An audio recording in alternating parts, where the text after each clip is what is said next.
Yo, you're with the Donk. You've obviously logged on to Rotten Tomatoes. Here's my top 10 favourite films of all time. There's probably a couple more than 10, right? Number 1, Fanny Be Tender With My Love. Starring Harry Gibb and Barbra Streisand. It was set in the 70s. Barbra Streisand's character gets cancer, of course. It's very teary and it got up for Oscar nominations. I don't think anybody won anything. Another film I really love from the 70s, Maximum Quince, about the first black cop in New York who basically goes into a station, he suffers abuse but comes through the other side of it, and he's gay as well and wears caftans. The other one, Thunderbolt and Lightshaft, a classic chase movie. It's endless shots of fields and people running through fields and cars, and yeah, I haven't seen it. I think the last time I saw it was on video in 1980, but I just think I liked it, so I put it on my list. Play Smixy for me. Yeah, it's about this radio DJ, and he's being stalked by a woman, and all she wants him to do really is play Smixy for her, and he don't do it. So she stalks him, and something happens at the end of it. It gets all distorted, and she ends up giving him a blowjob or something. And it was really weird. And then before you know it, the credits are on. But Who Will Look After Adam? Classic movie. They're all kind of 70s really, but Who Will Look After Adam? First film I really cried at was a woman. She was dying of an internal bleed, and she's got a son called Adam, and the whole film's about who's going to look after him.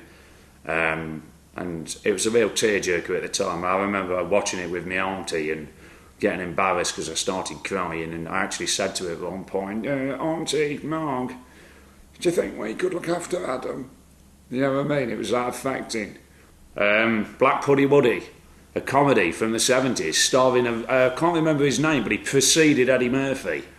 And it's a cop movie, but it's a comedy. And before Eddie Murphy, he disguises himself as a white man and as different sort of people through it. And he's a copper in New York. But it's comedy. It's pre-Beverly Hills Cop, but it's kind of Nutty Professor-ish.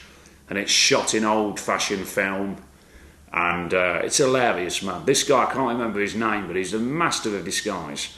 But I recommend it for a giggle, for a bit of retro fun. Black Puddy Woody. The other one, Albuquerque Cookie, starring the fat kid out of American Pies. Really overlooked film. Nobody ever saw it. Set in the Midwest, around a cookie shop. And have you not seen it, Shane? No, I've not seen it. Yeah, it's set around a cookie shop, man. And it's about romance over a cookie, is the basic premise of it. Really low budget, no fucking script, you know, but I quite liked it, you know what I mean? The premise of it all being set around this fucking cookie shack. Blue Jack Mayo, chase movie set on the streets of New York. Fantastic. All set around the premise of the mayonnaise wars that apparently happened on the streets of New York between two rival families.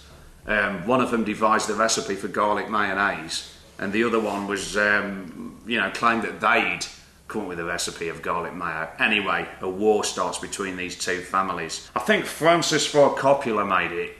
I can't remember the director's name. It wasn't Martin Scorsese, it was the other geezer, the other Italian bloke that did it. But it's shot on film. It's got actors in it, and it's brilliant. Fanny Shack brings me on to Fanny Shack. Sort of like Porky's, but without the spying bit. Just loads of like people who go back to this shack and start getting it on. It's not pornographic, but it's more tintillating, and there's comedy in it. And I think it stars the guy out of Porky's called Meat, and a very, very young. Who's that one out of Sex and the City, Shane? Sarah Jessica Parker? No. Deborah Messenger stars her. Big shoe. Real sort of drab English, kitchen sink, fly on the wall stuff, shot in the 80s, about a girl who lives on an housing estate who's got one shoe, one bigger than the other. And she's got one leg short and she has to wear a big shoe to compensate. And I just remember really vividly shots of her walking around the estate looking really miserable, just carrying this bag and what have you. But there's a really funny bit where she fell off the curb that really tickled me, and she's trying to get herself back on her feet again, and she's struggling because she's got one of these big shoes on. I don't know if you've seen them, but there's kind of, some of them are inbuilt with this kind of rocking, got like a rocking chair bottom on them, and it was just funny trying to, it was tragic, but there's comedy in the tragedy, you know what I mean? But that's my favourite films, and I hope you can go through and enjoy some of those and share them. Thank you. Thank you.